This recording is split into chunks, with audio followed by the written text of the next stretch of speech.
Hello everyone, welcome back to my YouTube channel. आज है 7 अगस्त और आज की क्लास के अंदर अपन जो आपकी करंट अफेयर्स की क्लास है तो उसी का रिवीजन करेंगे। तो आज की क्लास वेरी इंपॉर्टेंट होने वाली है, तो प्लीज़ ध्यान से पढ़ना।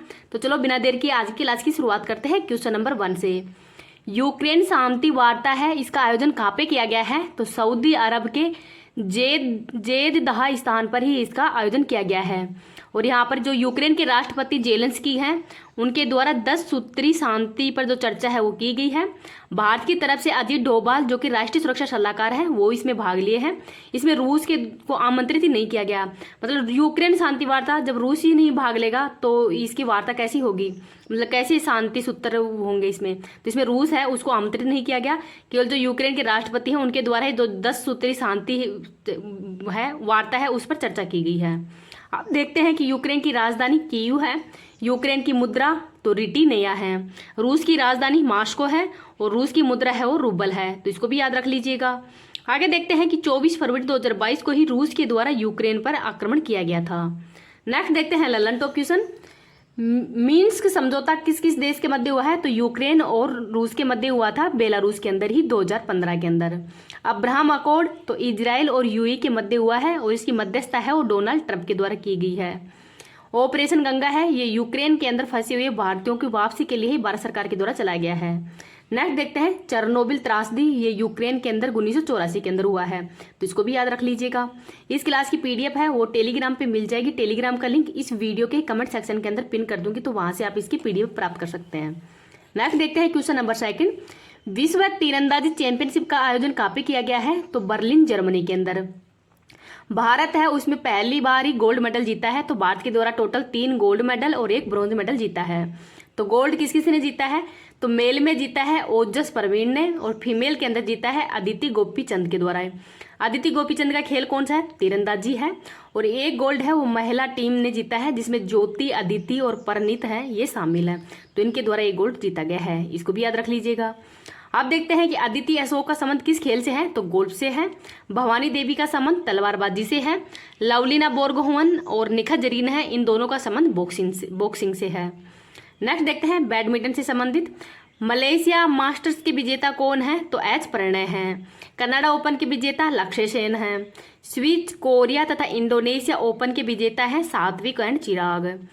और ओरियल्स ओपन के विजेता है प्रियांशु राजावत और योनेक्स सनराइज के विजेता है कुनलाउत, तो इनको याद रख लीजिएगा, वेरी इंपॉर्टेंट है। अगर आपको वीडियो पसंद आ रही है तो प्लीज़ आप इसको ज़्यादा से ज़्यादा लाइक एंड शेयर कर देना। अभी तक चैनल पर नए हो, चैनल को सब्सक्राइब नहीं किया तो चैनल को सब्सक्राइब भी कर लेना। ये क्लास अब आपको डेली 7 PM पर रोज मिल जाया करेगी।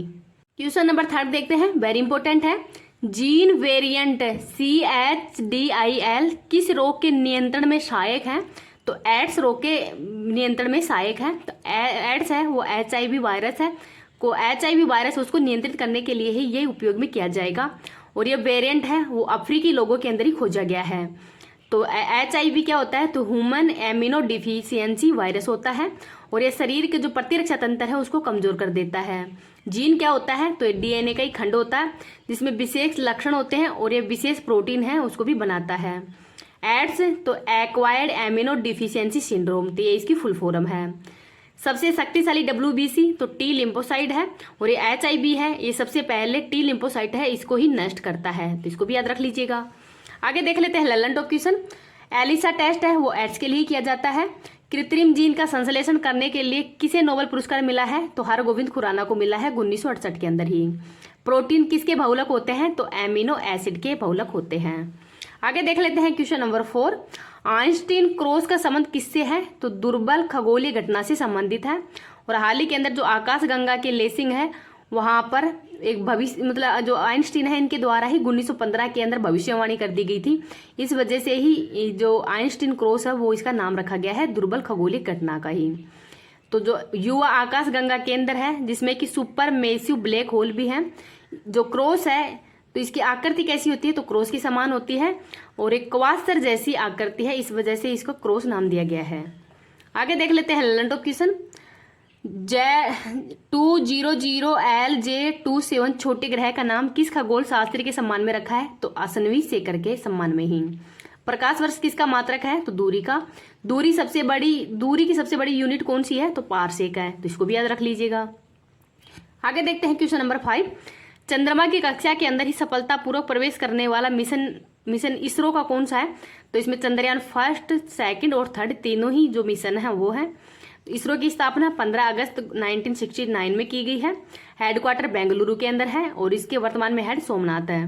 तो जो चंद्रयान थर्ड है ये 14 जुलाई 2023 को ही भेजा गया था। रॉकेट का नाम है LVM 3rd M4 जो कि बाहुबली के नाम से भी जाना जाता है। तो 5 अगस्त 2023 को ही लूनर ऑर्बिट के अंदर ही इसको इंसर्शन किया गया है। 5 अप्रैल को ही चंद्रयान थर्ड के द्वारा चांद की कक्षा के अंदर प्रवेश कर लिया है। तो इसरो का यह थर्ड मिशन है जो कि चांद की कक्षा में प्रवेश किया है। और 23 अगस्त 2023 को ही साउथ पोल पर लैंडिंग करने वाला है। तो 23 अगस्त ये वेरी इंपॉर्टेंट है इसरो के लिए। अब इसरो के द्वारा ही जो मोक्स है मिशन का नाम कौन सा है? तो मोक्स। तो मिशन ऑपरेशन कॉम्प्लेक्स ये इसकी फुल फॉर्म है। और चंद्रयान जो थर्ड है उसको चांद की कक्षा में प्रवेश करने के लिए ही इसको भेजा गया है। इसमें लैंडर विक्रम है और रोवर प्रज्ञान है, तो इसको भी याद रख लीजिएगा। आगे देख लेते हैं Lallan top question. Chandrayaan first को PSLV-C11 के द्वारा भेजा गया है। मंगलयान को PSLV-C25 के द्वारा, PSLV-C56 के द्वारा सिंगापुर के 7 उपग्रहों को लॉन्च किया गया है। और GSLV-F12 के द्वारा ही NVS-01 नेविगेशन की सेकंड पीढ़ी का फर्स्ट उपग्रह है, इसको लॉन्च किया गया है। आगे देख लेते हैं क्वेश्चन नंबर 6। हिरोशिमा दिवस है वो कब मनाया गया है? तो 6 अगस्त को मनाया गया है। तो कब से मनाना शुरू किया है? तो 6 अगस्त 1945 को ही। तो जापान पर USA के द्वारा मतलब हिरोशिमा पर आक्रमण करने के कारण ही परमाणु बम फेंका था। और ये बम का नाम क्या है? तो ये लिटिल बॉय इस मिशन का नाम है। तो लिटिल बॉय है उसका नाम रखा है। तो USA के द्वारा ही जापान की जो 39% आबादी है वो समाप्त कर दी गई थी। नागासाकी दिवस 9 अगस्त 1945 को मनाया जाता है। और इसमें जो मिशन भेजा गया था उसका नाम क्या है? तो फैट मैन है। 1939 के अंदर जो सेकेंड वर्ल्ड वॉर हुआ है उसमें USA शामिल नहीं हुआ था। लेकिन 1945 के अंदर ही जापान के द्वारा USA के जो पर्ल हार्बर है वहाँ पर अटैक करने के कारण ही USA के द्वारा जापान पर यह परमाणु बम से हमला किया गया था। आगे देख लेते हैं क्वेश्चन ललन टॉप क्वेश्चन। भाला फेंक दिवस 7 अगस्त को मनाया जाता है। 7 अगस्त को मनाने का कारण क्या है? तो टोक्यो ओलंपिक के अंदर ही नीरज चोपड़ा के द्वारा भाला फेंक के अंदर स्वर्ण पदक जीता था। जापान का सबसे बड़ा द्वीप कौन सा है? तो होन्शु द्वीप है। जापान की राजधानी टोक्यो है। और जापान को निपन या सुकुमारों का देश भी कहा जाता है। जापान की संसद का नाम डाइट है। और G7 तथा क्वाड जो देश है इनकी 2023 में बैठक का आयोजन कहाँ पे किया गया है? तो जापान के अंदर ही किया गया है, तो इसको भी याद रख लीजिएगा। आगे देखते हैं क्वेश्चन नंबर 7। कैबिनेट सचिव वर्तमान में कौन है? तो इनका नाम है राजीव गौबा। तो जो राजीव गौबा है इनका कार्यकाल है वो 1 साल के लिए बढ़ा दिया गया है। तो 30 अगस्त 2024 तक इनका कार्यकाल हो गया है। ये 2019 से 2024 तक इनका कार्यकाल है। तो ये सबसे लंबा कार्यकाल वाले पहले कैबिनेट सचिव हैं। तो IAS एग्जाम के अंदर ही होता है, उसमें सर्वोच्च पद किसका होता है? तो कैबिनेट सचिव का ही होता है। आगे देख लेते हैं ललन टॉप क्वेश्चन। महान्यायवादी अनुच्छेद नंबर 76 में उल्लेख है। राष्ट्रपति के प्रसाद पर्यंत ही अपने पद पर रहता है। और वर्तमान में महान्यायवादी है R वेंकट रमणी। तो इनका नाम भी याद रख लीजिएगा। मुख्य चुनाव आयुक्त कौन है? तो राजीव कुमार है। और जो चुनाव आयुक्त है इसका उल्लेख 324 में किया गया है। CBI के वर्तमान निर्देशक कौन है? तो प्रवीण सूद हैं। मुख्य सतर्कता आयुक्त कौन है? तो प्रवीण कुमार श्रीवास्तव हैं। और जो मुख्य सतर्कता आयोग है इसका मतलब स्थापना है वो संथानम समिति की सिफारिश पर की गई है। ये क्वेश्चन RS जो प्री है उसके 2018 के एग्जाम में आ चुका है। आगे देखते हैं क्वेश्चन नंबर 8।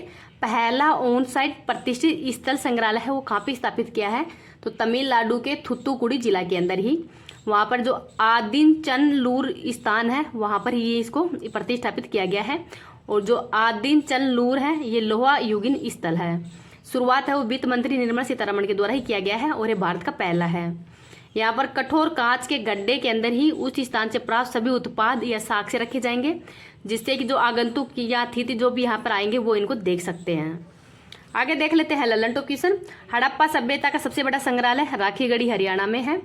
आथुर पान पत्ते को GI टैग तमिलनाडु के ही थुथुकुडी में दिया गया है। आदि पेरक्कू महोत्सव तमिलनाडु का है और ये मानसून तथा कावेरी नदी के सम्मान में ही महोत्सव का आयोजन किया जाता है। थाईपुसम महोत्सव तमिलनाडु का है और बथुकम्बा महोत्सव है ये तेलंगाना का है। आगे देख लेते हैं क्वेश्चन नंबर 9। संविधान को पढ़ो और जियो अभियान का प्रारंभ कहाँ पे किया गया है? तो राजस्थान के अंदर ही। जो राजस्थान के वर्तमान में राज्यपाल है कलराज मिश्र, इनके द्वारा इसको शुरू किया गया है। किस पर बल दिया गया है? तो प्रस्तावना और मौलिक कर्तव्य पर इस बल दिया गया है। और संविधान पारक है वो भी जयपुर राजस्थान के अंदर ही स्थापित किया गया है। संविधान की जो मूल कृति है उसको लिखने वाले कौन है? तो प्रेम बिहारी है, तो इनका नाम भी याद रख लीजिएगा। नेक्स्ट देखते हैं ललन टॉप क्वेश्चन। राजस्थान के अंदर वर्तमान में कुल कितने जिले हैं? तो 50 जिले हैं और 10 संभाग हैं। वर्तमान में 19 नए जिले और 3 संभागों की घोषणा भी की गई है। प्रस्तावना को कब पेश किया गया है? तो 13 दिसंबर 1946 को और स्वीकार किया गया था 22 जनवरी 1947 को। मूल संविधान के अंदर कितनी अनुसूची थी? तो 8 थी और वर्तमान में 12 है। तो 9वीं अनुसूची है, इसको पहले संविधान संशोधन के तहत जोड़ा गया है। 10वीं अनुसूची को 52वें संविधान संशोधन के तहत, 11वीं अनुसूची को 73वें संविधान संशोधन के तहत जो कि पंचायती राज से संबंधित है, और 12वीं अनुसूची है इसको 74वें संविधान संशोधन के तहत ही जोड़ा गया था। आगे देखते हैं संविधान के अंदर जो नीति निर्देशक तत्व हैं DPSP वो आयरलैंड से लिए गए हैं। मौलिक कर्तव्य USSR से लिए गए हैं। संविधान संशोधन साउथ अफ्रीका से लिया गया है और एकल नागरिकता है ये इंग्लैंड से लिया गया है, तो इसको भी याद रख लीजिएगा, वेरी इंपॉर्टेंट है ये भी। क्वेश्चन नंबर 10 देखते हैं शुभ यात्रा योजना का प्रारंभ कहाँ पे किया गया है? तो केरल के अंदर ही किया है। केरल के CM पिनरई विजयन है, उनके द्वारा इसका प्रारंभ किया है। तो ये योजना का उद्देश्य क्या है? तो जो विदेशी प्रवासी हैं उनको आर्थिक सहायता प्रदान करने के लिए ही ये योजना शुरू की गई है। और जो भी मतलब जो विदेश में जाएंगे कमाने के लिए है तो उनको लाइसेंस, वीजा इनकी आवश्यकता होगी, तो उसके लिए ही जो पैसों की जरूरत होगी वो सरकार के द्वारा ही दिया जाएगा। तो इसमें 2 लाख रुपए का लोन दिया जाएगा, ब्याज में छूट दी जाएगी और 6 माह के लिए ही दिया जा रहा है। तो 6 माह के लिए 2 लाख रुपए और ब्याज में छूट दी जाएगी। आगे देख लेते हैं ललन टॉप क्वेश्चन। मालाबार तट केरल में है, कोरोमंडल तट तमिलनाडु में है, मोपला विद्रोह केरल के अंदर ही हुआ है, मोनोजाइट मृदा तो इसमें थोरियम के भंडार मिले हैं केरल के अंदर। इडक्कू बांध कहाँ पे है? तो पेरियार नदी केरल के अंदर ही है, ये भी याद रख लीजिएगा। आगे देख लेते हैं क्वेश्चन नंबर 11। असम सरकार के द्वारा ही राष्ट्रीय बैडमिंटन उत्कर्षता केंद्र करेगी स्थापित। तो असम सरकार के द्वारा जो राष्ट्रीय बैडमिंटन उत्कर्षता केंद्र है वो स्थापित किया जाएगा, तो इसको भी याद रखिए, वेरी इंपॉर्टेंट है। अब आई होप आपको ये क्लास पसंद आई है। अगर पसंद आई है तो प्लीज़ आप इसको ज़्यादा से ज़्यादा लाइक एंड शेयर कर देना, और अभी तक चैनल पे नए हो, चैनल को सब्सक्राइब नहीं किया तो चैनल को सब्सक्राइब भी कर लेना। अब ये क्लास आपको कैसी लगी है प्लीज़ कमेंट सेक्शन के अंदर बताना है। Thank you.